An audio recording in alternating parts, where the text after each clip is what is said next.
Welcome, my friends. Welcome to my world. I'm your host, Kevin Rutherford. It is Tuesday, August 2nd. That means it's time for another episode of the Power Hour. I'll be joined by Pete and Leroy today.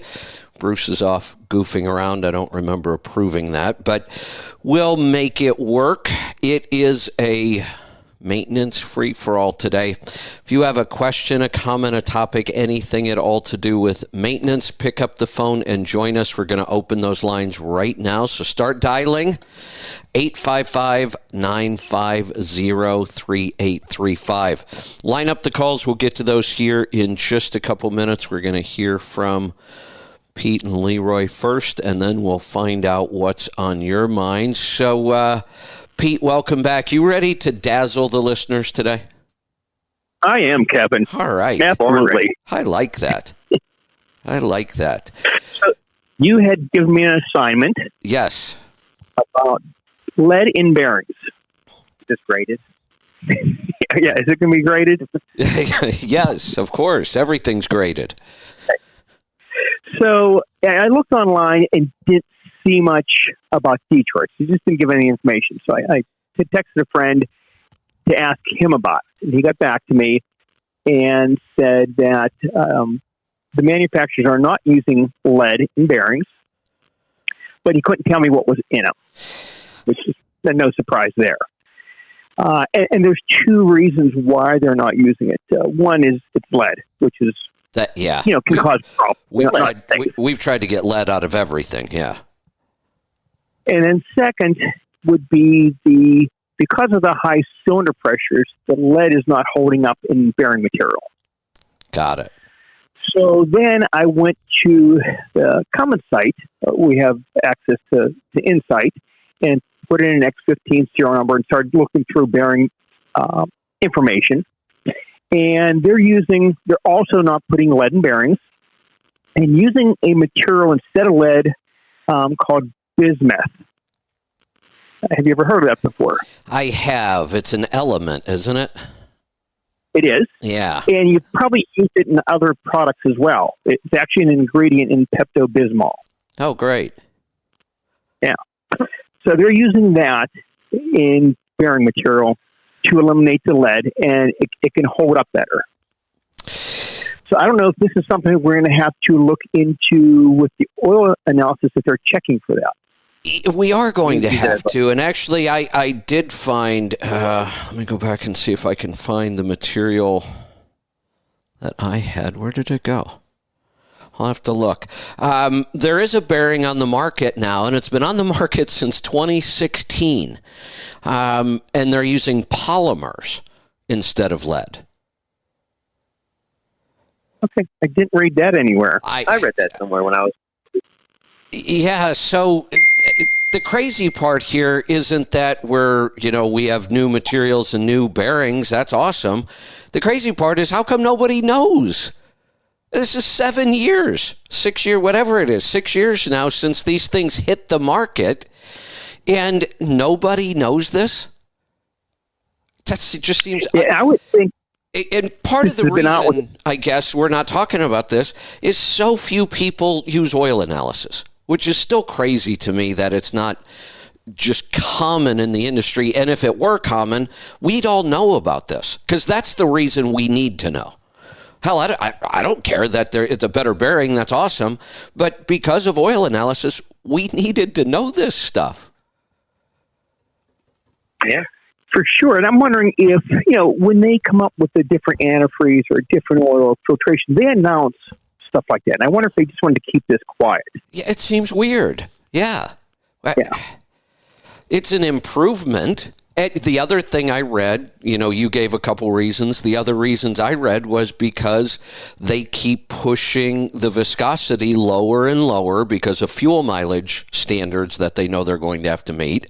And we've gotten so low on viscosity that our traditional bearings wouldn't hold up to it. Yep. Yeah, this material seems to be a little more durable than lead. And it's 86% as dense as lead. So it's not quite as dense. And it's actually a little bit radioactive. Oh, interesting. Yeah, interesting. Okay. Let's get rid of the lead and then throw some radiation in there. Sure. Why not? Why not? So we're not testing for this stuff. I'm positive. We're not testing for the bismuth or the element. We're not testing for polymers. So now the story gets a little deeper. I only found the polymer material. You found this other material. So we need to start testing for a couple new things. And we should know when we're testing which bearing is in which engine so we know what we're supposed to be looking for. And I was reading one thing on the Quick Serve that was saying with the polymer like overlay, the part of the alloy is mostly copper.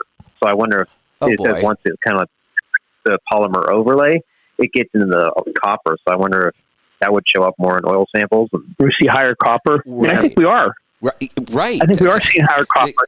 We're not seeing a problem with the engine. Yeah, well, see, I've had a couple cases in the last couple months where I said, I don't know what's going on. I think we just talked about one of these. Yeah, last week. Yeah. Charlie, I think, had that issue. Right, because I said we've got this weird amount of copper in here. It's not enough to be an oil cooler leaching. It looks more like bearing wear. Oh, I know why we didn't know for sure, because the engine was new to Charlie. We had no history on it.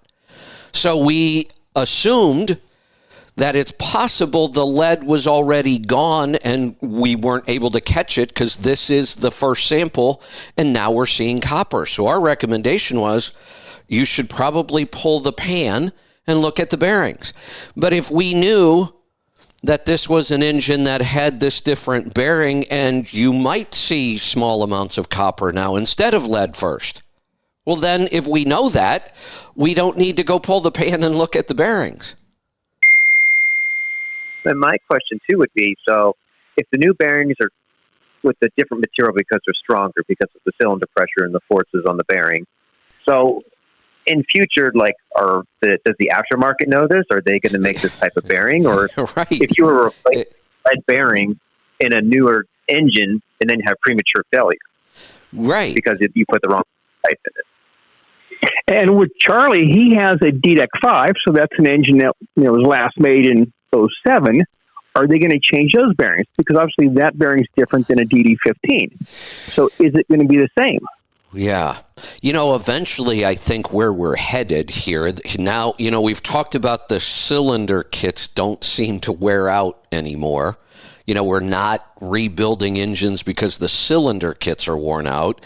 Now we have bearings that are going to last even longer, and our current bearings last we're really getting to the point kind of where we are with cars anymore. Nobody ever replaces an engine in a car or rebuilds them anymore. I mean, that's almost unheard of. And I think we're actually headed there with trucks. We've talked about it before. This bearing issue is just one more step in that direction. These things just aren't going to wear out. It seems like it's going in that direction. Yeah. And the trucks themselves are getting made cheaper. I mean, the trucks just aren't holding up. Right. The engine is better and the after treatment still doesn't last. Yeah. So I think what we're going to see is we're going to start running trucks to maybe a new truck right now with reasonably good care will last to 1.5 million miles. And then at that point, it's just the whole truck's just kind of wore out and we'll probably just start shipping them south. That makes sense. Yeah. Like to Florida or Arizona. Yeah. Yeah. All the old people. We'll send them to all the old people.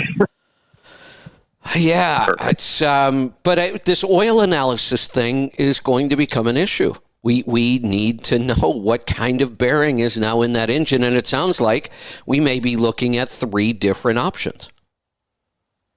And you can't really tell based on part number. They don't say this is a lead-free bearing, or this bearing has lead in it. Or how are you supposed to know? Or this one's polymer, this one's bismuth, this one's got lead.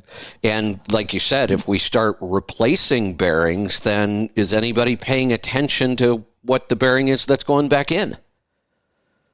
Yeah. Yeah, and if the OEMs won't tell us, how are we going to find out? I know. Hey, Pete, I've got some contacts at the oil analysis, but it's been a couple years since I've talked to anybody over there.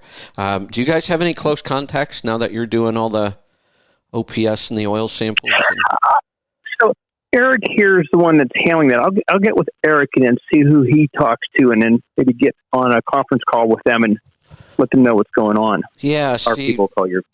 Yeah, that's right. Yeah, we'll see if we can figure this out. You know, bearings are honestly one of the easiest things for us to troubleshoot in an oil sample. Oil samples are awesome when it comes to bearing wear. You see it immediately. It's easy to identify, and now that's all changed. Yeah, we actually have more questions than we do answers now. Yeah, exactly. We really didn't solve anything. We know there's a difference. We don't know how to, fix it or find out what it is. Right. And the couple of cases that I've seen now with copper in an oil sample and no lead, but not big numbers of copper, so we don't think it's an oil cooler, have those been these new bearings, and is that the pattern? Will they start showing some copper first? Or by the time we see copper, do we have a problem? Have we gone completely through the polymer? It almost sounds like one of these polymers might start showing copper early. Well, I think the overlay on a bearing usually is very thick, right, T? It's only correct. It is. So I think the polymer overlay is just very thin, and then you get into the alloy, which is mostly aluminum or something. Yeah. Well, I guess that's what we need to know. Is there going to be a test to show us that the polymer is starting to come off? And then what are we looking for next? Will it be copper? Or is there something else they start to look for, another alloy? I don't know. Like Pete said, we have more questions now than answers. So Cummins has a bearing failure analysis book, and it shows pictures of bearings that failed, and then also the overlays, what's in them. But at this point, this book's almost useless. That's why you blow the dust off. It's like roll, like on the roll. In the ancient times, it is dead. Yeah. Huh. All right. Well, we will stay on top of that and see what we can figure out. One other thing I want to talk about, and then we'll see if you guys have anything else. We've been dealing with supply chain shortages. In the beginning, it was mostly because of COVID and lockdowns. We're still dealing with some of those because China keeps locking down because of COVID, and it seems like we're getting a big wave again. But the bigger issue on supply chains now is kind of the war in Ukraine, but that is having a big impact on grains and foods and fuel. Those are the big things that really were impacted and still being impacted because of that war. Fuel, food, grains, farm, that kind of stuff. Now, as we speak, and this whole thing seems like such a debacle. I don't really want to talk about politics, but we kind of have to. This whole Pelosi-Taiwan thing, what the hell happened here? She might be landing right now in Taiwan, and China has threatened to shoot down her plane. I mean, what a mess we've created over there now. And if China decides they're going to take over Taiwan over this, which they've been threatening for a couple of years now, any disruption in that part of the world has a huge impact on technology, chips. A lot of the high-end chips come out of Taiwan. A lot of the low-end chips come out of China. But if those two are in a conflict, we could see some massive issues with chips and technology. Yeah. Hate when that happens. I know. Plane shot down. Yeah. Well, not a good bad day. Yeah. Here's the thing. I just don't understand this administration. The idea of our Speaker of the House, third in line to be president, going to Taiwan is not something casual. It's not like we're dropping in on some country that we have a great relationship with and everything's clear. The last time this happened was 20-some years ago. I think it was Newt Gingrich went over there. So if we were going to do this, I'm not saying we shouldn't go to Taiwan. If we need to go to Taiwan for some reason and the Speaker of the House wants to go, she should go. But it should have been handled a little differently. It shouldn't have been just some casual statement, oh, Pelosi's going on an Asian tour, maybe she'll drop in on Taiwan, and then China goes ballistic and starts threatening to shoot her plane down. Now we're screwed because if the U.S., if Pelosi says, oh, well, I'm not going to go because they threatened to shoot me down, then we look like cowards. We can't run our operation like that, this country. But now that China's made the threat, when she lands and they don't shoot her down, now they look like cowards. I just can't understand how this was handled so poorly and what a mess this could become. Yeah, it is times where just leave a sleeping dog lie. Just let it go and not do anything. Right, or if you want to go, at least do it right. At least come out plenty of time ahead, say, we're planning on going, here's why we're going, and then when the Chinese push back, you can actually talk about it and negotiate it, not just immediately start threatening each other. That really slowed the economy down if that happened. Oh, and like I said, we have to really, the chips are the big issue. Here's the other problem, and we should be aware of this. China is threatening. When they threaten to shoot down one of our planes with the third highest ranking member of our government, that's pretty serious. Here's what they did this morning, though, already. They hit the president's office in Taiwan with a cyber attack. It already happened this morning. China's already, we don't know for sure it was China, but I'm sure we'll know here before long. But they shut down the presidential website in Taiwan for about 20 minutes this morning. That's one way China can hit us pretty easily. We are just as vulnerable as everybody else in the world when it comes to cyber attacks. This is just a mess. And you can't do anything about the computers nowadays. No, and we were just talking about this morning about the system. And if we would lose the system, there's just nothing we could do here. I know. I mean, the guys could work on trucks a little bit, but can't bill anyone out, can't ship anything, can't take orders. Paperback out. Yeah, I know you got them. Well, right next to that Barry book in there. Yeah, that's right. Yeah. So, some businesses like yours, you still actually put your hands on things and fix them and work on them. And then you have all these computer systems to do all the other stuff. Our business stops without the internet. Ours is just done. I mean, we close the doors and go home. There's nothing we can do without the internet. Even going to the supermarket, there's a little store up in one town by me, and I stopped in there, and there's no one in there. That's weird. And I go get stuff, and the girl goes, "Do you have cash?" I'm like, "Well, yeah." And I was just buying like a couple of small things. I'm like, "Oh yeah, our machine's down," and there was no one in there because no one has cash in their pocket to buy anything. Yeah, it's that crazy. If you couldn't make a credit card, what would people do? That'd be very bad. Yeah. Yeah. I hardly ever have that. Most people don't. Yeah. Yeah. So I don't know. It like I said, it's happening right now. So it's something we need to pay attention to. And I can't imagine what it's going to be like if we're in the middle of, two global wars going on somewhere. And like I said, totally opposite parts of the world that affect the supply chain completely differently. But, we for the last couple of years, we've talked about a lot of these shortages are based on chips. And it's not just the chip. Somewhere there's going to be $100,000 vehicle. It's already happening. Sitting somewhere waiting for a $20 chip. But without it, it doesn't function. Yeah. Huh. Yeah. All right. What does anybody else have now that I've thoroughly depressed everybody? That's a really hard one to follow. I know. I mean, what we got going on back here is we finally got our dyno. We're currently installing our new upgrade all new instrumentation, software, all the hardware. Speaking of chips, it took us 8 months to get the chips for the boards for our dyno. Oh, man. We ordered it last October, and they're finally here putting it in.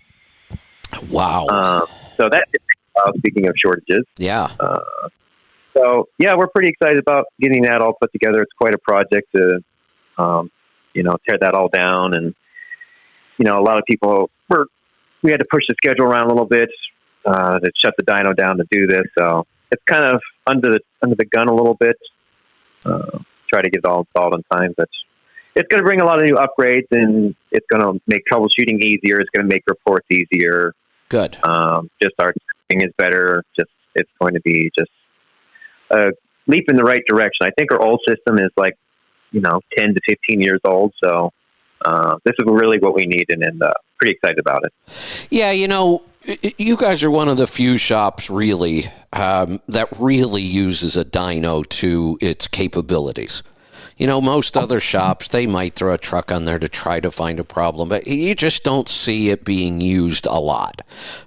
When I was hanging out with you guys, that dyno is busy. That thing is being used constantly, but you guys use it the right way. I mean, you actually use it as a real troubleshooting tool.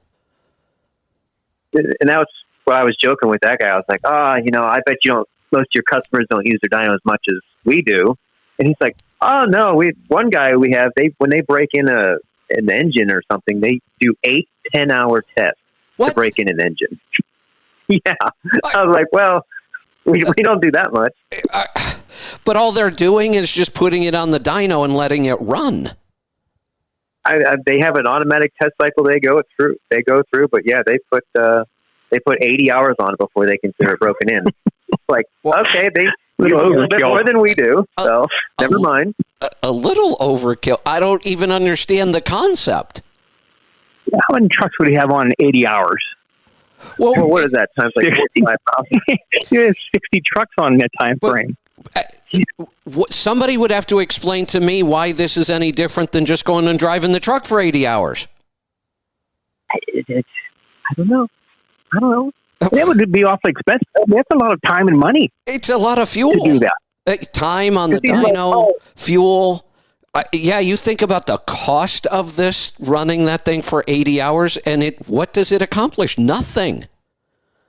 If he was showing me all about this feature, he's real jazzed up on the pause feature. He's like, oh, you can just pause a test and come back later. I was like, yeah, that's cool, but I can't think of a reason he would ever do that. He was telling me about, well, you might be 6 hours into a test and you have an oil leak.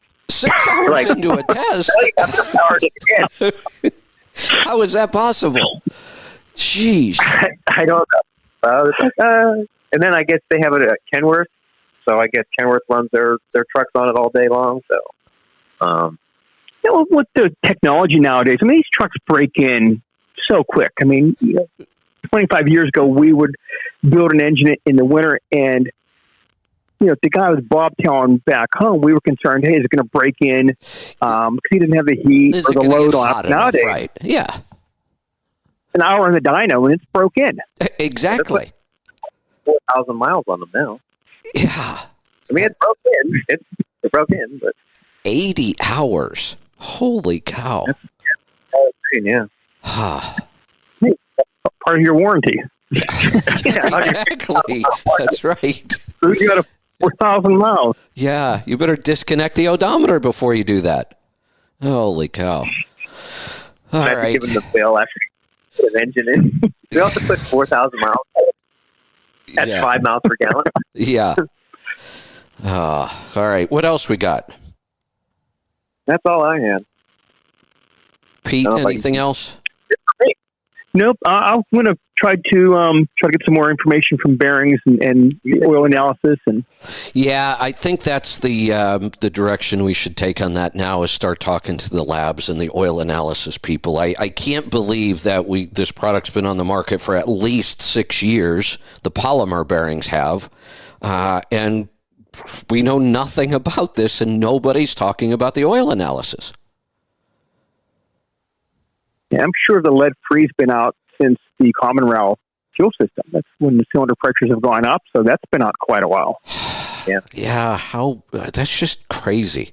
So let's see what we can find out from the labs. I have to believe they know something about what's going on with this. The other thing, I haven't really dug into this yet, but I saw a headline, so I know it's coming. We're heading for a new oil API again. There's another one coming out. What's the difference with the new one? That's what I need to go dig deeper and figure out what they're changing again. But I'm sure it's the same kind of progress. Who knows? Maybe there's a new oil that's better for the polymer bearings. That's the kind of stuff we typically see. As the engine design changes, then they change the oils to meet the new requirements. So I guess in the last couple of years, they've made enough changes in engine design again that we need a new oil. And the last one was kind of interesting because the last API we got was the first time ever that we created two APIs. So now it's going to be interesting to see what happens. Are we still, I'm pretty sure we're still going to have two going forward because the new engine designs are so radically different than the old engines we're still running. We now have to have two different API classifications for oil. So many different things, like different rabbit holes, things to keep up with. I know. It's hard to keep up. You can't be an expert and just like, when was that ever come across my radar? Like, oh, there's a new API. Even antifreeze. How many different colored antifreezes are there? And each color has it's colored different for a reason. Yeah, and you can't hard to be an expert in everything.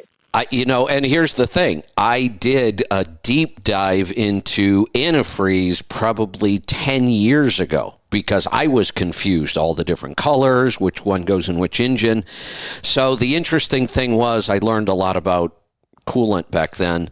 If I remember right, there's only 4 factories in the U.S. that actually makes coolant, and yet we have, 82 different brands of coolant.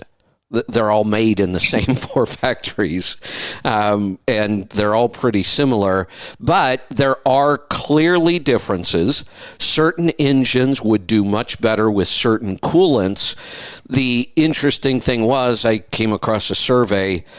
They surveyed not mechanics or technicians, but service managers. This was service managers only. Almost 60% of service managers, heavy truck facilities around the country, almost 60% could not tell you which coolant was supposed to go in which engine. That's the service manager. I'm surprised that number's not even higher, to be truthful. I kind of thought the same thing too, but it's pretty bad when the person I should be able to trust to tell me this stuff, more than half of them don't know the right answer. So when Detroit decided to go with the purple antifreeze, which was low nitrate, I think so. Sounds right.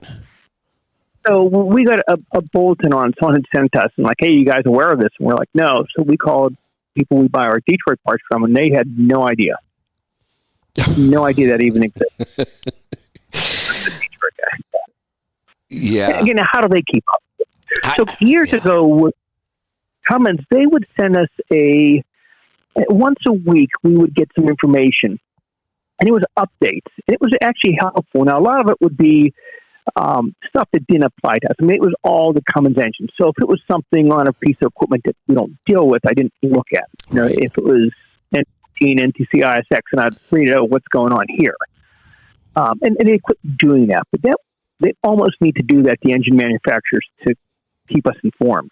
Detroit has like a letter that's out every now and then. When we like logging in our side of it, we can see if they put out like a service bulletin that says like, oh, special case, this is what's going on. But after like so long, or they've taken actions, they bury it like within their system. So when you go to look at the letter again, it's like, oh, this letter has been moved to somewhere. Somewhere. We don't know where. It's been moved. There was letters about like, oh, crankshaft bearings, this or this. There's some sort of update. Like, okay, what's the update? Well, this letter has been moved to this server. So why can't I read the letter? Right. I know. You took the time to write something in this spot to tell me that it's been moved. Why didn't you just give me a link? Yeah, just leave it in the archive. So Right. if we ever need to look at it, no. Yeah. The only reason I really know so much about the oil APIs this last time with the two different, and the only reason I know so much about that is because one of the oil companies reached out to me and paid me to go around and talk about the new APIs as they were coming out. I really like it when somebody else pays me to do my job, the research, because there's a lot. I mean, just think about the truck itself. You have all the different engines now, which are not similar at all. Engines used to be really similar. You had 3 or 4 engines. They all worked about the same. If you knew how to work on one, you knew how to work on them all. That's not true anymore. So now you have to keep up with all the different engine technologies. Transmissions are now wildly different. We have new manufacturers on the market. Used to be, Eaton and Spicer was about it. Mack had their own, but now everybody has their own. And then you start thinking about coolant and oils, and now we're talking about bearings that have changed and tires constantly changing and emissions. We have different emission systems now, and just trying to keep up with the truck for me, all that reading, and then think about taxes and health and politics and all the other stuff we do on the show. So it's no wonder I read 6 hours a day, which still isn't enough. So I like it when somebody gives me the incentive and pays me to go do it. I'm hoping maybe I'll reach out to them. That same oil company, since we're doing the API thing again, maybe they'll pay me to go talk about it. And then that gives me an incentive to go do all the research. Yeah, that makes sense. Yeah. Does. So we'll see. All right, let's jump into some phone calls. Phone lines are wide open. We've got lots of room, so jump in right now and start dialing. We will be here till at least another 30 minutes or until we run out of questions. So line them up. 855-950-3835. We're going to head off to Georgia to get started. Raymond, welcome to the program. Good morning, Kevin. What can we help you with today? I'm a little highly frustrated here at the Loves here at the... never mind that problem. Anyway. I was bragging about my Volvo last time. I hung up talking about my new Volvo. You okay? Okay. Well, I drove that little girl 400 miles I went to Worldwide Equipment in Somerset to get the check engine light turned on. The girl comes out and said, "Man, this sounds like a good engine." Said, "Don't make all that racket." I'm back over the hill and the baby breaks a valve sitting right there idling in the parking lot. Oh. Yes.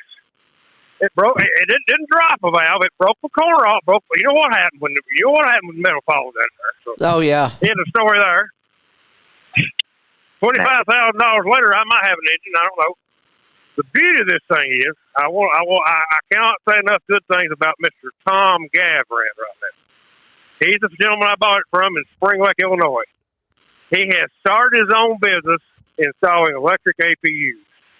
And his website is electricapu.com. Pretty simple. I want to push that guy because he had the heart to send me $10,000 back, man.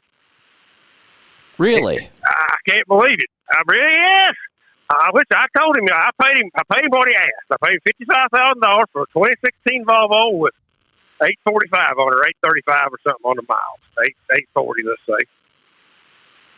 And I knew the miles a little high, but I thought, well, hell, this thing's got 1.3 million miles, according to what they're saying. Well, maybe some do and some don't. So.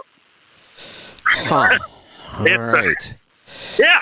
So, well, she broke a valve, sitting right at the dealership. Now idling. I know it when it happened. Yeah. So instantly the dash stood up, right? And so, Pete, I'm just curious, how many broken valves do you see in a year?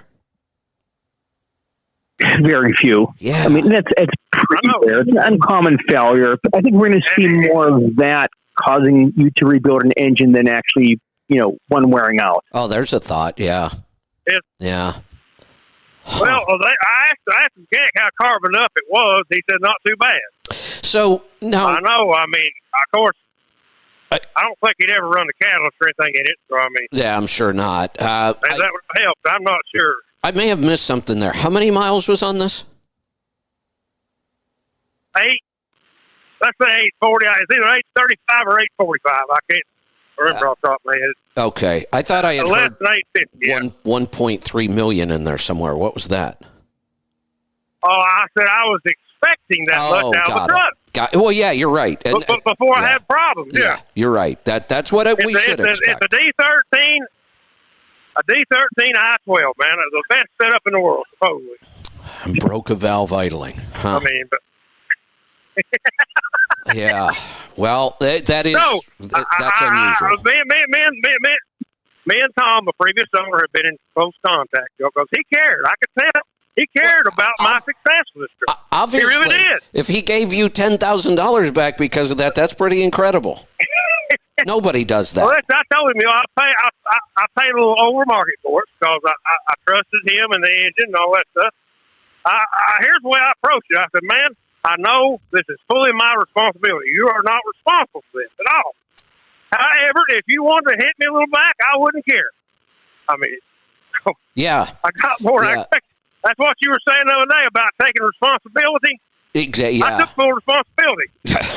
I did. A burnt valve or broken valve is just, I mean, you don't foresee that coming. You know that. Yeah, I know. And here's another thing.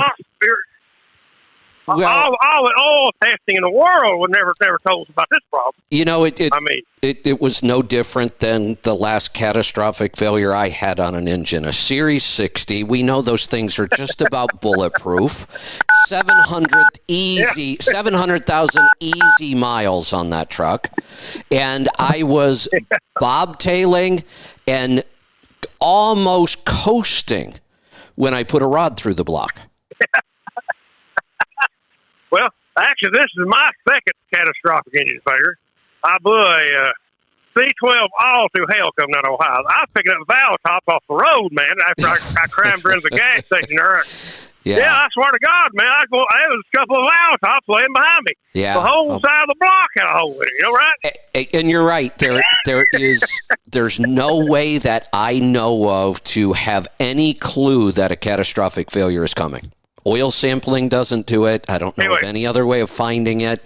They happen, and when they happen, you just have to deal with them, and it sucks. Right? There's almost nothing you can do to prevent it, and there's nothing you can do to predict it. Yeah.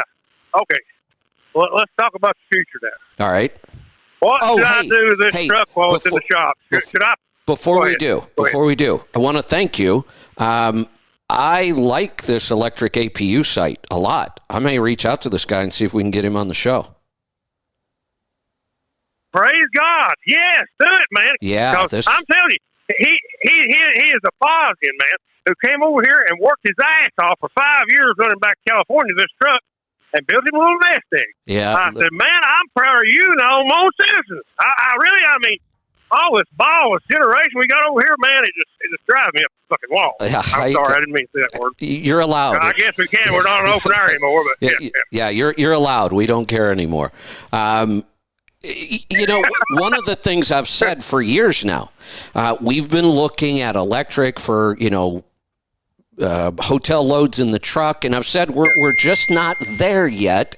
It can be done. All the parts are out there, but you kind of have to cobble together your own system. There isn't a lot of plug-and-play stuff on the market, and that's kind of what he's done here. And I'm just looking real quick, but I'm pretty familiar with all this stuff, and it looks like he's put together a hell of a system for a really good price. I'm not sure what his price even is, but if I get the Volvo going, here's the beauty of this situation too. My son, he's had a CDL since he's 18 years old. He's thinking about giving it a try, and I have to have 2 trucks. So when she comes out of the shop, he may be driving her. I don't know, but if he is, I'm going to take this international up there and get me one of them things, put it here. Well, here's kind of the system. It just makes sense. Yeah, I'm going to dig a little deeper into this, but you get a split AC system, which is what I really recommend. That's like a mini split at home. They're really efficient. Yep. So you get a split AC system, 9,000 BTU. You get 4 AGM deep cycle batteries. They put a really nice new battery box on the frame. All these smart chargers. Looks like a really nice battery monitoring system that goes with it. It's all installed and everything is $8,500. That's not bad at all.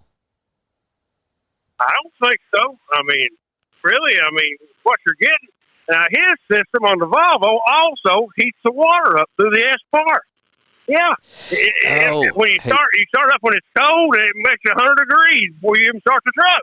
Hey, in the wintertime. Yeah, I'm gonna jump back to your original issue because go ahead. We just heard from Joel, and I was wondering in the back of my mind, and I was actually going to reach out to Joel and ask him this when you started talking about this. How many times have you heard Joel talk about exhaust plungers on the Volvo? Have you ever heard him talk about it? I'm newly familiar with the injector cups because the guy had went so far as to put new injector cups in before I got the truck. He says it's very little cost for the parts, but it's labor intensive, right? So part of the overhead on the Volvo should include verifying the settings on those exhaust plungers and then Loctiting them down. And it is a problem on that engine. And a lot of shops don't understand that process, and they weren't doing it, and this is what happens. A cylinder balance test is what they use to find this. I need to mention that to my current shop then. Yep.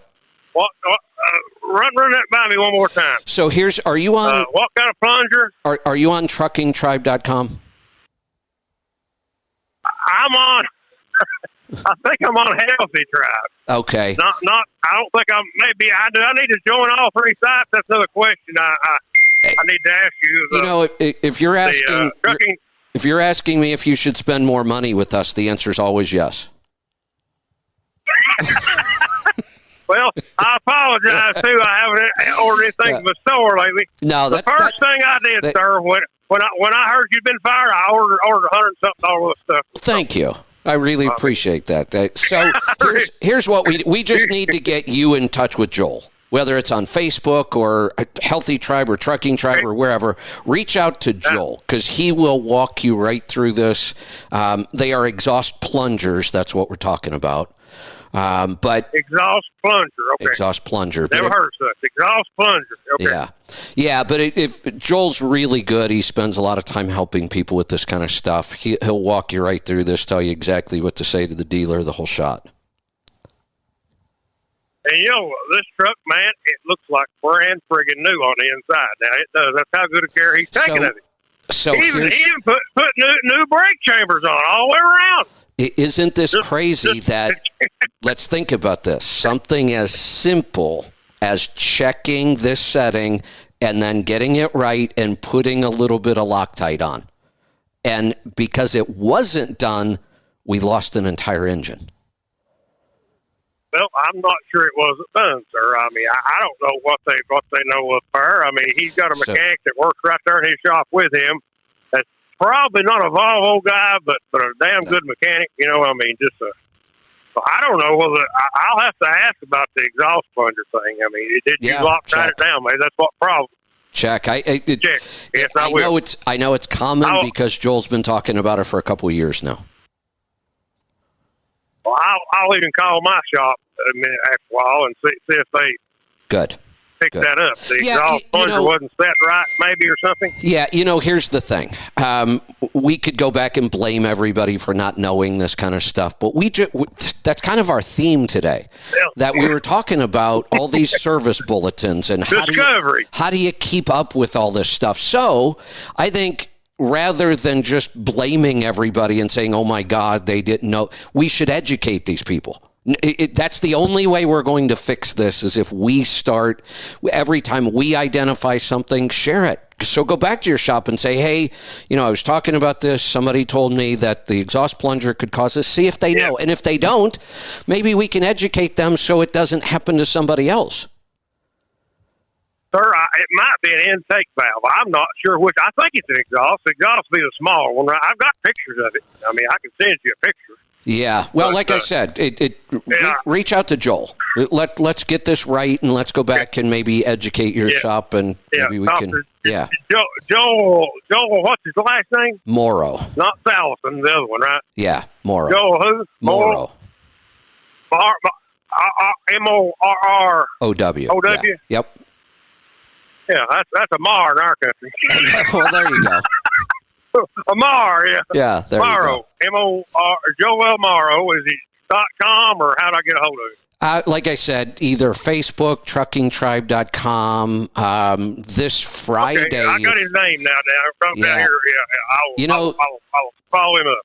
Yeah. Set an alarm and call us this Friday when Joel's on the air with me, and we'll talk about it here. I will try. I will try to make that a point. 11 o'clock. I'll be 11 o'clock again. I'm Eastern time, or Yep. We'll talk about it on Friday. Hey, one more little thing here. Sure. I've been running a catalyst, and I've been mixing that gray power service with it. I think I picked up a mile a gallon doing that. Well, great. Experimentation with a little catalyst, a little power service with it. It seems to run like hell, and seems to get. I don't have a number behind it just yet, but I will. Give me a little time, All right. Anyway, we'll look forward to it. All right, man. All right. Have a good day, Kev. I love you, brother. You too. Talk to you man. soon. Thanks for the call. Sorry about that valve. Man, that sucks. Let's go to Georgia. Scott, welcome to the program. Hey, Kevin, it's Scott. Thanks for being there. Hey, a couple of days ago, I had a heater hose bust on me, and I got off to the side of the road and put in what I had for coolant to get me to the closest truck stop, and it was the red stuff, the right stuff. And when I got to the truck stop to finish figuring out where the bust was, I used their coolant, which was only the green stuff. Now, eventually I had Love's roadside come out and get to the hose and get it fixed. And they put in 12 gallons of the red correct coolant, but they didn't drain out the old green. Do you think that's a problem, leaving it mixed? Here we go again with all the different coolants, and nobody seems to know the answer to these kind of questions. My experience, and Pete, you can probably jump in and help here. My experience is many times you can mix coolant and it's okay, but other times I've seen coolant mixed and it turns to sludge, and I've never known why or which two you shouldn't mix. So because I've never really been positive, I've always been, if you're not sure, drain it all and make sure you've got one coolant in there, whichever one you choose. And then know which one. If you're using green coolant only, you should be recharging that stuff pretty regularly. Like it used to be, we would put a new water filter on every 15,000 miles, and that's what recharged the coolant. When you go to the red or long life, all the different colors, then you're good for like 600,000 miles, I think. But I'm not a fan of mixing them just because we're not sure what's going to happen. Yeah, the red and the green don't mix well. Go ahead. Looks like mud. That's what now, I if they thought. put 12 gallons, that's pretty much the capacity of the cooling system, radiator and block. Yeah, they that's true. did indeed do 12 gallons. So it might not have had much. Under ideal circumstances, they should have drained the block and the engine and then topped it up. But if they put 12 in there, they might have done that. May have been so close to empty anyway. It's still got some color in it, though. It's not straight red. It's got some green tint to it, so I was just worrying about that. Yeah, I think I'll just go ahead and drain it. I'm like you guys. I don't want it mixed. Yeah, I have a feeling that it won't look like red with green tint after a while. Like Pete said, it's going to look like mud, and those two seem to be the two that don't play well together at all. It starts to get thick and sludgy, and it's a tough call because 12 gallons is just about all of it, but if you can still see that there was some green coolant in there, I think I would drain it and start over. That's what I'll do. Just one more question, if I can. Sure. had the overhead done a few months back, and my mechanic said I'm going to need a new cam soon. I've been doing the oil samples. What should I be looking for? This an ISX? Yes. How did I know that? Hey, Pete, can you explain to him what it looks like when that starts happening? So generally, it doesn't always show up in an oil analysis. Almost it comes never. off in, so you're not going to see it. Now, fortunately, because it's an overhead cam engine, it's just a matter of pulling the valve cover off and inspecting it. Now, what we do, if you're in my shop and we're doing overhead and we find that the cam's starting to go, we'll take a picture, give you a copy. I keep the copy on a computer here. And on the ISXs, they don't change. Like the wear of the cam doesn't progress very quickly. So you will have some time. Unlike, say, an N14 or a DDEC 3 or 4, if the cam's bad, you need to replace it sooner than later, fairly quickly. So you do have some time, but if they didn't take a picture, pull the valve cover, take a couple pictures, and then start saving your money up, because this is not a inexpensive repair. Yeah, they tell me probably $6,000. Yeah, so there was about 6 months ago. He said, I pinned him down. I asked him how long it'd probably be good, and he said 6 months. Should I go in preemptively and take care of it, or just keep looking like you said? I think I'd just look at it again. Okay. I like that idea. And take a picture, like I said, and also, if it's starting to chunk off, really bad. So generally, a lot of the cams would wear the high spot off. And on the ISXs, they don't always do that. The whole way around it will get rough. And some of it's pretty minor. If it's looking like it's coming off in big chunks, or you got a bunch of lobes bad, then you'll want to do it sooner than later. And take some pictures and then compare. For what it takes, the valve cover gaskets are reusable. Pull the valve cover off and take a peek in a couple months, and then keep an eye on it. Great. You guys are great. Thanks so much for what you do. You're welcome. Yeah. Thanks for the call. Let's go to Wisconsin and talk to Jeff. Jeff, welcome to the program. Hello, guys. Thanks for everything you do there. Say, I got a Packard in a Kenworth. I was just wondering what Pittsburgh Power can do to something like that to improve fuel mileage, whatever. What year is it? 2020. 2020. Yeah, we don't have the ability to, as far as the tune goes, we don't have the ability to connect to it with our tuning tools. We can read the file out of it, but we can't write back to it. The security that they have on it is hard to crack, and the company that we use that makes the tool to read and write it hasn't cracked the encryption or the security on it yet. So as far as the tune goes, we don't have anything for that quite yet. Oh, you don't? Okay. And anything else that not much you can do? Probably put one of them fuel purifiers or whatever they call them on there. The fast fuel system. Yeah. That what you're referring to? Yeah. Have you tried running the catalyst? I do. Yeah, I do run the catalyst. Yeah. Yeah. It does fine. I mean, I just looking to improve. I mean, It seems to be okay for what it is. You know what I mean?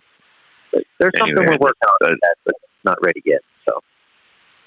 Oh, really? Maybe in the future, huh? Sure. Yeah, down the line. Here. It's just kind of in its infancy. So. Sure. Okay. All right. Sounds good. Thank you, guys. You're welcome. Yep. Thanks for the call. Let's. Well, you know what? We might be wrapping this up. We have full 5 minutes left or so in the hour, so we'll hang out here for a little bit. Plenty of room if you want to get through right now. We'll hang out. We'll take a couple more calls. Phones have been quiet today, so lots of room if you want to jump in. 855-950-3835. If you have anything at all to do with maintenance, pick up the phone and give us a call. We'll hang out here a couple more minutes. Tomorrow, while I've got some time. Oh, yeah, go ahead, Pete. So you had mentioned about you had talked to the oil people and they had you do some research. Do you think they would be the engine manufacturer would let them know what's going on with the bearings for them to formulate the oil. That's they a might good have point. some insight. That's a good point. I'll reach out. Yeah. You know what? I might as well reach out and see if they want to do anything with the new APIs coming out, and I'll ask them about this bearing issue at the same time. I would think the engine manufacturer would need to let them know. Yeah. You would think that's where it starts. Yeah. So they might have more insight than we would, or what the Cummins or Detroit would share with anyone else. I wonder even if you didn't call it an aftermarket bearing company like Molly or something like that. I wonder if they would know, because I would imagine if they're a pretty big company, they probably have bearings for them. That's who makes the polymer bearing that I found. Yeah, so maybe you could get some sort of tech sales or something like that to give you a few minutes of your time. Yeah. Yeah, now that I think about it, it's almost like it usually happens the opposite way. Let me think about it. The engine manufacturers change something, and then the oil companies have to respond to it. So, yeah, you're right. The engine manufacturers should be working directly with the oil company saying, this is our new design. This is what we're working on. We need an oil to handle this. Yeah. Yeah, because that's part of the engine design is what oil and, everything like that. Yeah, tolerances, materials, all kinds of stuff. So, all right. Yeah, well, all right. We've got some calls, so let's grab them. Let's head off to Oklahoma. Paul, welcome to the program. Howdy. I just want to say about my visit to Pittsburgh Power last week. I made that appointment about 2 months ago, and I booked 3 days. Well, it turned out I was there 3.5 because the turbo took a dump on the way up there. But good timing. Yeah, so it was good timing on the turbo's behalf. So, but that wasn't the original turbo, but the turbo that was on there, I'm pretty sure it had been on my truck for about 600,000 miles, and it was used when I got it, and it cost $1,000. So, yeah, I think either way, I think I got my money's worth. I think so. Yeah. So, but at just short of 1.1 million miles, and my truck had a Cummins campaign for the replacement of the SCR catalyst. So I got my money's worth out of that one as well. And I got there Monday night, Tuesday morning, the truck's in the shop and they're working on it. And Friday morning, or middle of the day, it was finished and I was ready to go trucking.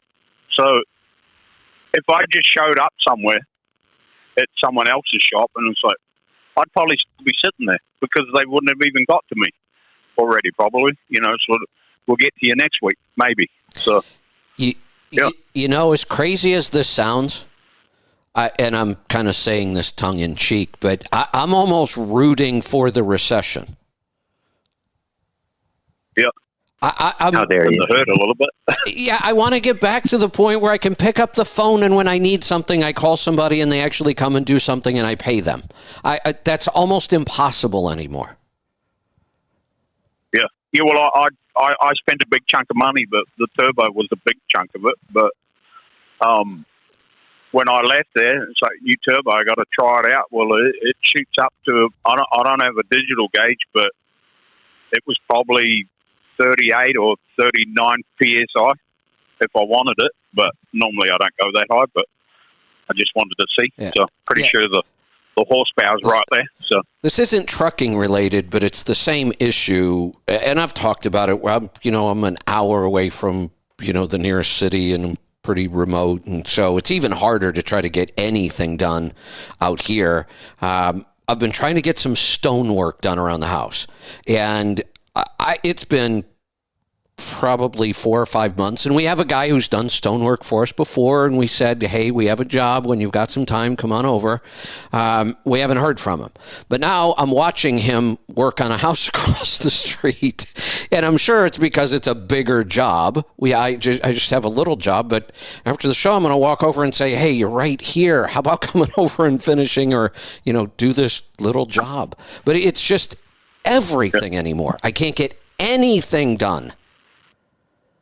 Yeah. So, and then they ran the overhead. They put a new sump on my truck because it got dented at another shop. Cleaned the DPF, which came back. He said it flowed just as I've been using the catalyst, and he said it flows just like a new one. So, because when I looked at it, I've never seen one.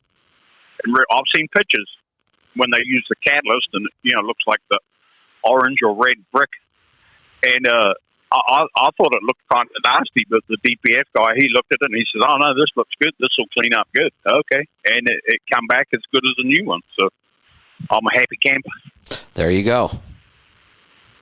Yeah, so but I need to get back to work to recover that money that I spent up there, but a big chunk of it was parts, so yeah. But it was a visit that was my annual pilgrimage was worth it once again. So there you go. There you go. So that's all I got today. That's all we need. Thanks for the call. We're going to go to Georgia this time. Leslie, welcome to the program.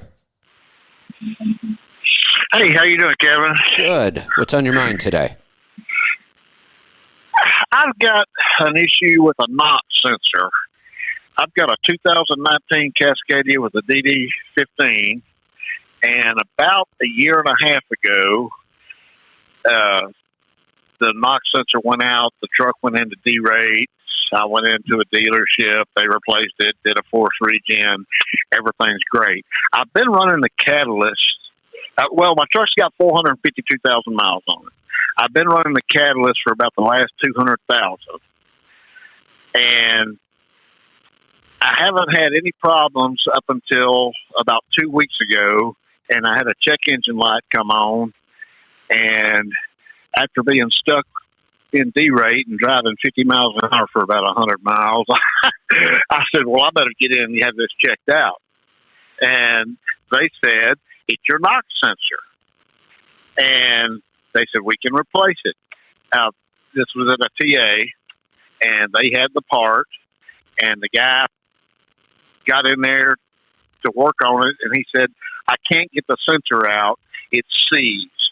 So I'm not going to replace it. I'm going to refer you to a dealership. Well, every dealership I checked with about 3 different ones. They were all a week out. So I didn't get into it. But once he finished and put everything back together, the light went off and the code cleared. Right? Mm-hmm. So right. I drove the truck about 3 weeks, I guess it was, and about 3 days, and the light came back on. Well, I just so happened to be shut down in Albuquerque at the TA, and I got them to check it out, and he said, it's the NOx sensor. And I said, well, that's what I figured it was. He said, I can pull it out and clean everything, and that might fix it. So he pulled out the sensor on the exhaust port, and he said it was carboned up pretty bad, and he cleaned it, and he pulled out the sensor on the DEF port, and he cleaned it out and said it was crusted up with that white stuff. He said, now, your light will probably go off after you kill it and crank it about 5 times, and the code, though, is stuck in the system. I can't get the code out. And, of course, he charged me about $450 to do that. And I said, okay, well, maybe that'll fix it. And I drove about 3 days, and it's back on again. Any idea what's going on? And do I need to have that sensor replaced? And is it something to do with the catalyst, or is the catalyst helping or hurting or not doing a thing, or what? Well, there's a couple things to unpack here. You said a lot there, and I kind of want to keep speaking up. But So the first comment is they're all seized, so they never just come right out. So that was the first thing. Okay. The second one is when it throws the fault code, is it the inlet one or is it the outlet knock sensor? I don't know. I'm sorry. I'm assuming, based on you said that it was carboned up, that it's the inlet one. So I'm just going to go on the assumption that's the inlet one.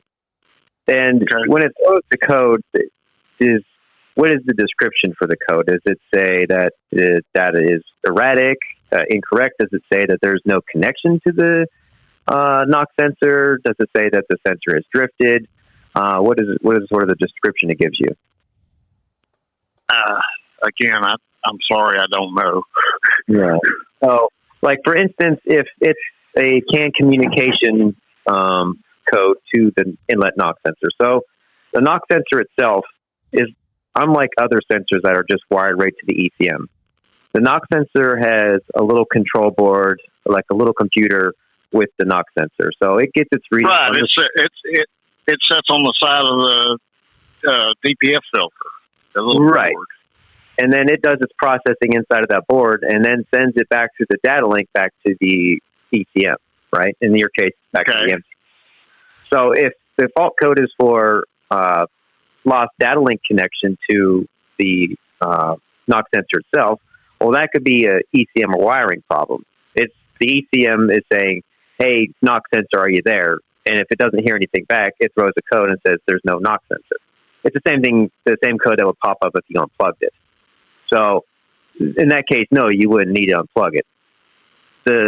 If it's like a sensor drift code, I believe that there's a procedure in there to re-zero it because sensors do drift over time.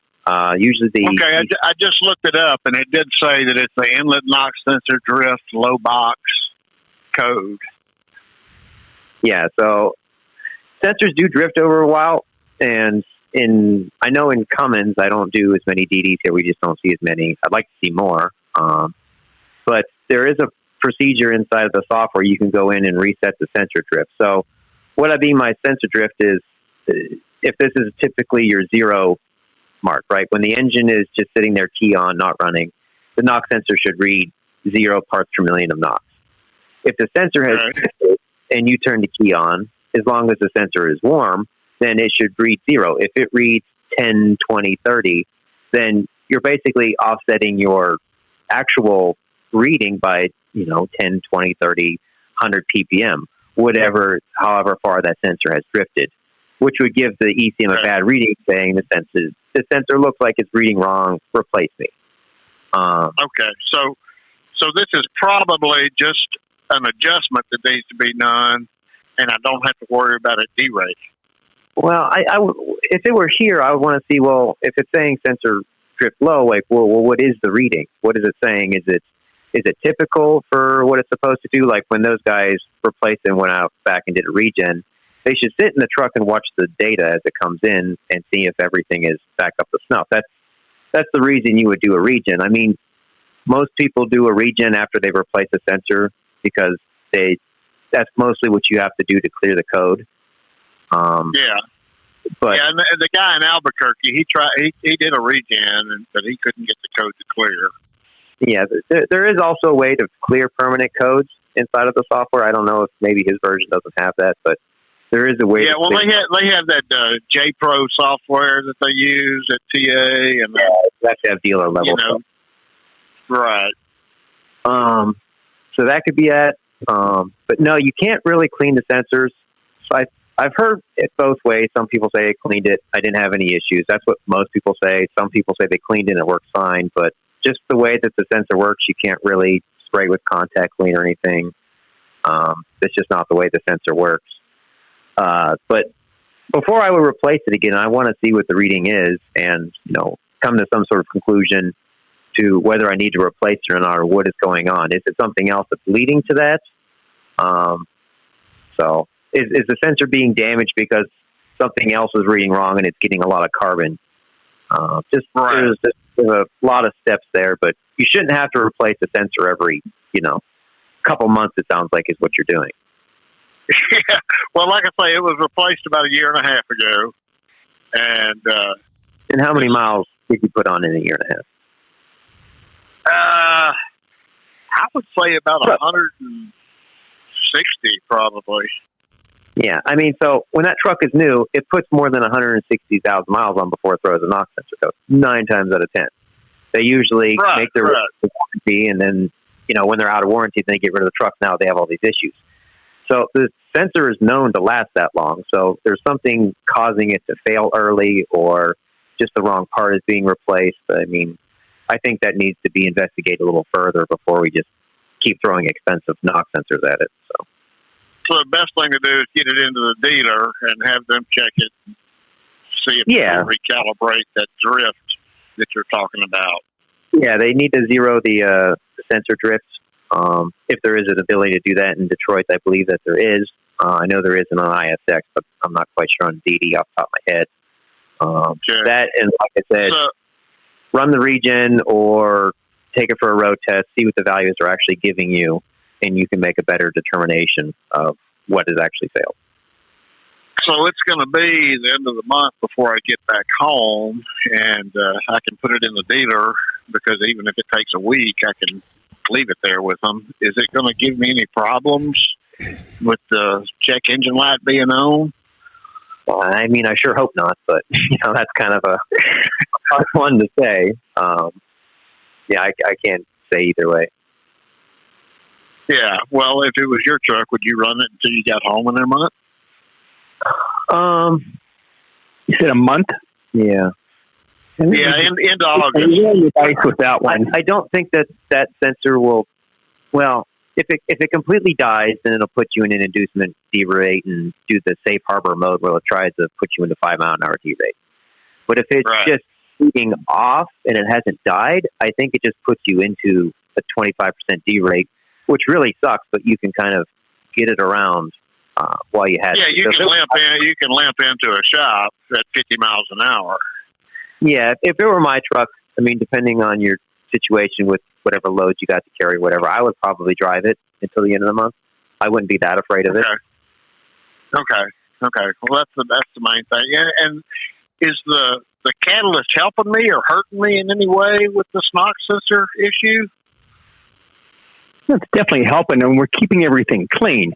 And the failure of the sensor could have nothing to do with the catalyst or lack of catalyst. And sometimes sensors simply just go bad when they're in a pretty hostile environment where they're at. I could see if you were overdosing, then that could cause the buildup on the NOx sensor and cause it to die early. But well, I'm putting about 2 ounces per 50 in it. Mm-hmm. That's correct. Should I increase that or decrease it or anything? Keep it just like that. Okay, so, about 2 ounces per 50. How many miles are on your one box? The truck has. Oh, let me get back to it. 452,000. So it's never been replaced. Yeah, so still have some life left in it. Oh yeah, for sure. But I would say if that NOx sensor is reading wrong, I mean, it's a good thing it's like a month. I wouldn't continue to drive on it, because if it's reading high, for instance, then it's going to use more DEF to kind of compensate for what it thinks is more NOx coming out of it. Yeah, it's not using more DEF or anything. I mean, I keep the fuel mileage, on the Kevin's software. I keep track of my DEF usage and my fuel usage, and it's not using any more DEF. So if it drifts in the negative way, then that's good. So yeah, I wouldn't be afraid to drive it to the end of the month, but yeah, I would really get it to somebody that will look at it and really determine what's wrong.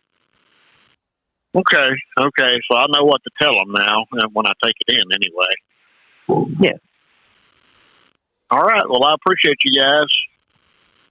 No You're problem. welcome. Thanks for the call. All right. Thank you. Let's head off to Wyoming. Patrick, welcome to the program. Morning, guys.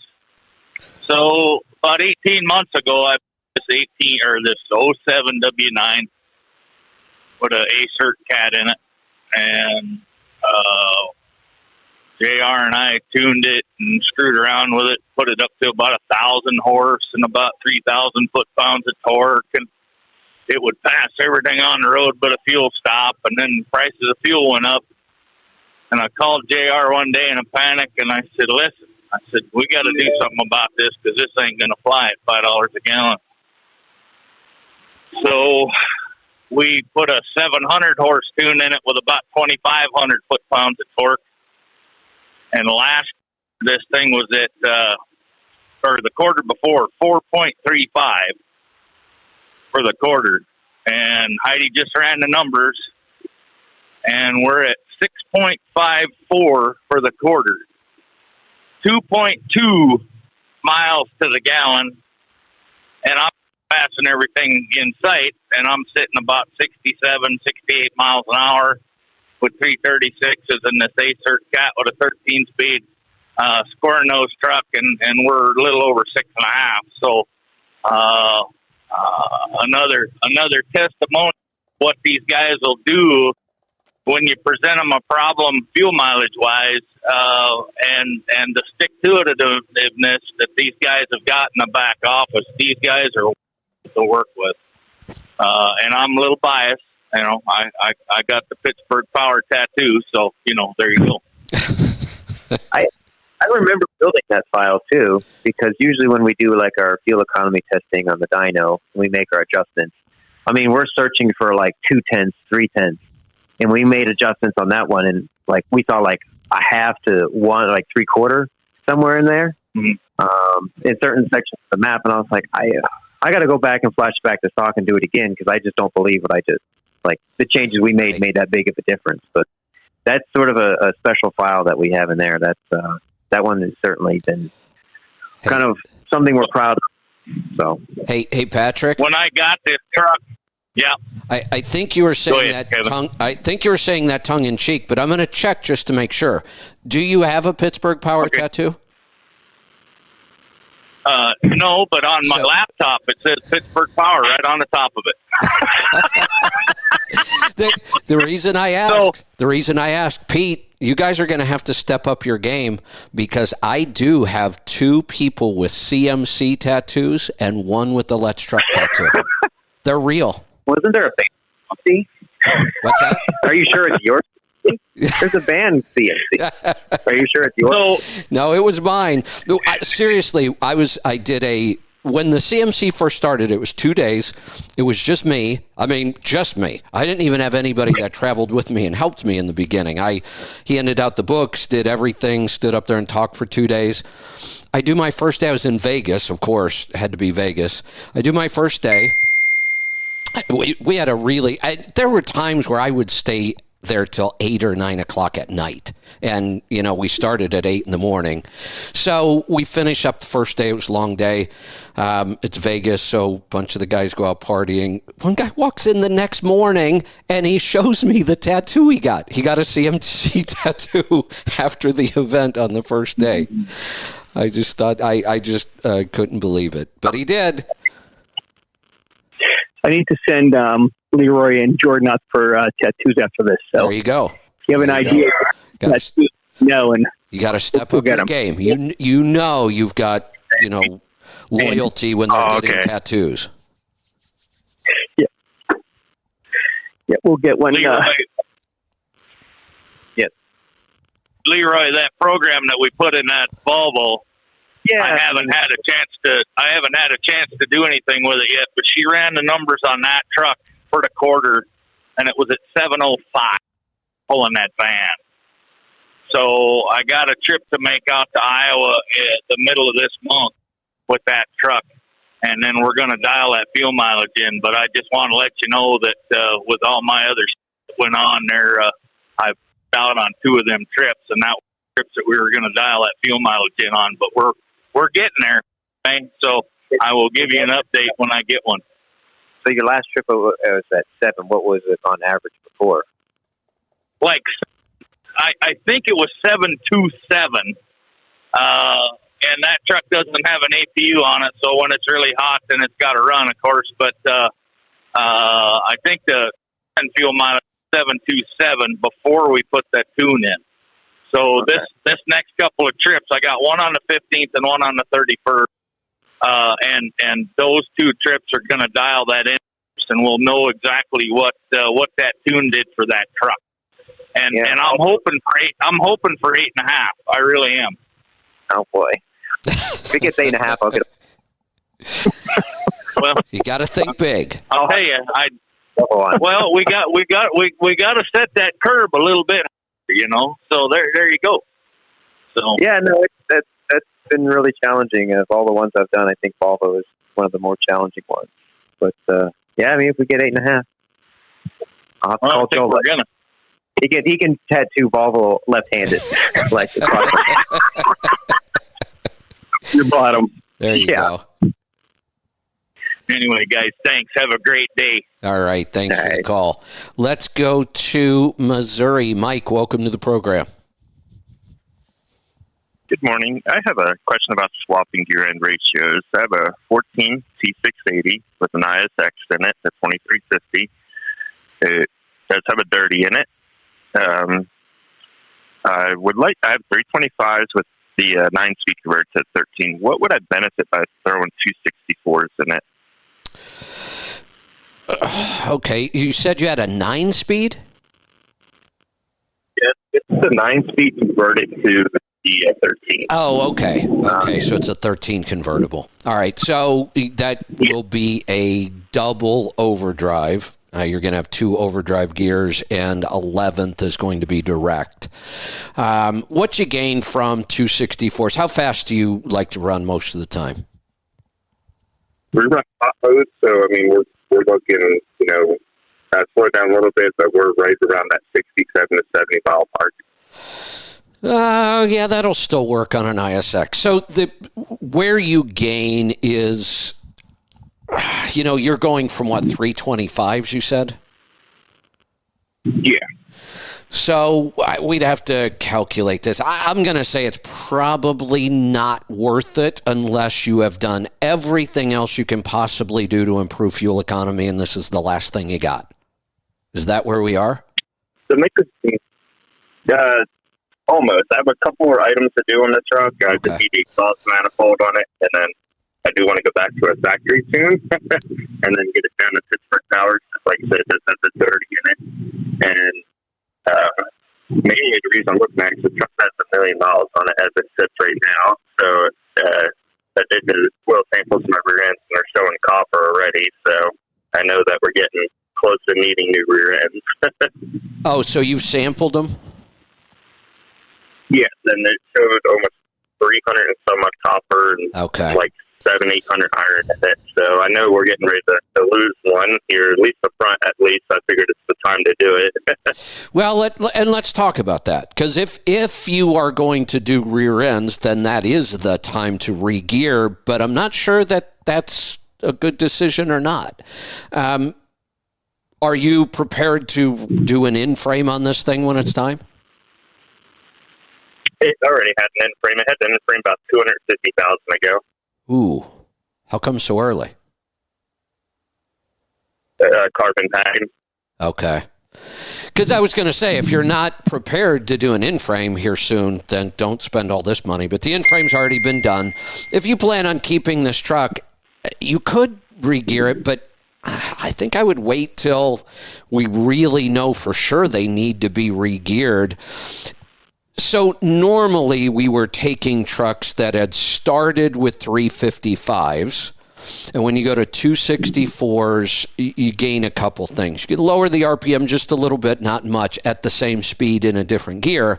The biggest advantage is you're picking up that roughly 3% or so by being in direct on these older style transmissions. The newer transmissions have been designed so much better that there isn't as much difference anymore between an overdrive and underdrive direct.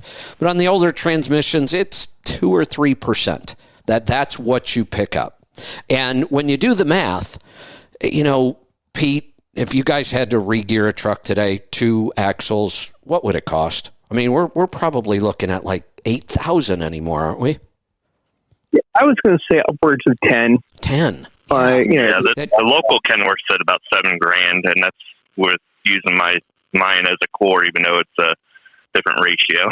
Yeah, so use those numbers. You can get it done for 7, but do the math. If you pick up the full 3%, it takes us a while to pay back that $7,000. Takes quite a while, even at today's fuel prices. Okay. That was one of the other things in my mind. But I mean, I can't. It's not that I can't afford a new truck. I'm not going to spend all the money. Yeah, to drop transmission on this one here, and there's just no new trucks available. So yeah, we don't need to go buy a new truck, but you could just run these rear ends and sample them once in a while, and I mean, we very seldom see a rear end fail all at once and leave us on the side of the road. It can happen, but it's pretty rare. Differentials usually can last a long time. I think I would finish up your, the other fuel mileage stuff. You still have the tune, the manifold, and I think I just hold off and wait a while. Okay. And I do have one more question, if you don't mind. Did you change your fluid? But yes, I did change it. Okay. Yeah, it had about 300,000 on it when it got changed, but they did say there's possibly some contaminants in it. But I mean, it could have been the way I pulled the sample on that one there. Maybe some grease or something fell into it. I'm not, 100% sure on that. So I do plan on resampling it to confirm, the copper and all that there in it at least. So. Yeah, I think like I said, that's a lot of money to be spending right now for just a very small gain. Yeah. My other question is, if you don't mind, can you guys tell me how many filters are actually inside that DPF box itself? Is there 2 or 3? What's this now? It's a Cummins ISX, the 2350. I'm trying to figure out exactly how many filters are in that side, like in the DPF system itself. Like how many filters? I know we have the DPF, and I'm confused. Like I know there's some people call it a DOC. I'm guessing that'd be another filter altogether, so that'd be 2. And then is there also an SCR filter? Yeah, so the way the system is the DOC is an oxidation catalyst, which its main purpose is to catch the fuel from the fuel doser, which is behind the turbo. So the ECM will activate the fuel doser that sprays fuel onto this DOC. And when the fuel lands on there, it reacts in such a way that it builds more heat than what the engine could make. So if the engine is making 600-700 degrees of exhaust temperature, once fuel lands on this diesel oxidation catalyst and it reacts, it can now make like 900 to 1100 degrees of temperature, which is used, that is directly in front, the DOC is directly in front of the DPF. So when the DOC makes, 1,000 degrees of temperature, that burns off the soot inside of the DPF filter. So there is only one filter that actually is catching the particulates, and that's right behind the DOC. So the DOC's job is to make heat for the DPF to burn off the soot. So that's that whole system, right? And the emissions that come out of the back of the DPF is then goes through a decomposition tube, which just means that that's where the DEF injector sits into. It sprays diesel exhaust fluid, urea, DEF, whatever you want to call it, into the exhaust stream. And the decomp tube is meant to vaporize and sort of break down the urea into pieces that the SCR can use. So you spray DEF in, it breaks it down into usable molecules or wherever you want to say, and that flows into the SCR. Now, the SCR's job is not to be a filter or anything. It's to convert whatever oxides of nitrogen in the exhaust stream down into just O2 and nitrogen, which is just naturally occurring molecules in the atmosphere. So it breaks down NO2, NO3, et cetera, et cetera. That's why it's NOx, because it's nitrogen oxides, so it can be, 2 oxygen molecules or 3 or 4, however many. So that flows into your SCR, and the DEF reacts with the SCR catalyst. It's not a filter, it's a catalyst. So it reacts with it and breaks that emissions down further into multiple pieces. And then that's when it finally makes its way into the atmosphere. That makes perfect sense then. Well, I appreciate y'all's time with this. You're welcome. No problem. Thanks for the call. All right. We're going to wrap this up for today. Anything you guys want to close with? No, I think we're good. No? All Yeah, right. I'm good. Sounds good. We are going to take a half-hour break, and then we're going to come back at 10 o'clock Eastern time for the pit. I know John is joining me today. No, Stanford, I think we've verified. I'm not sure about John yet. We're going to start that in about 30 minutes. That'll get us time to get ready. I have some notes I want to finish. We haven't heard from John yet, so we'll see. But we will see you back here live in just about 30 minutes. Also, big day tomorrow. We'll see you then. Be safe, be profitable, be fit and healthy. Always do the hard work and master the journey.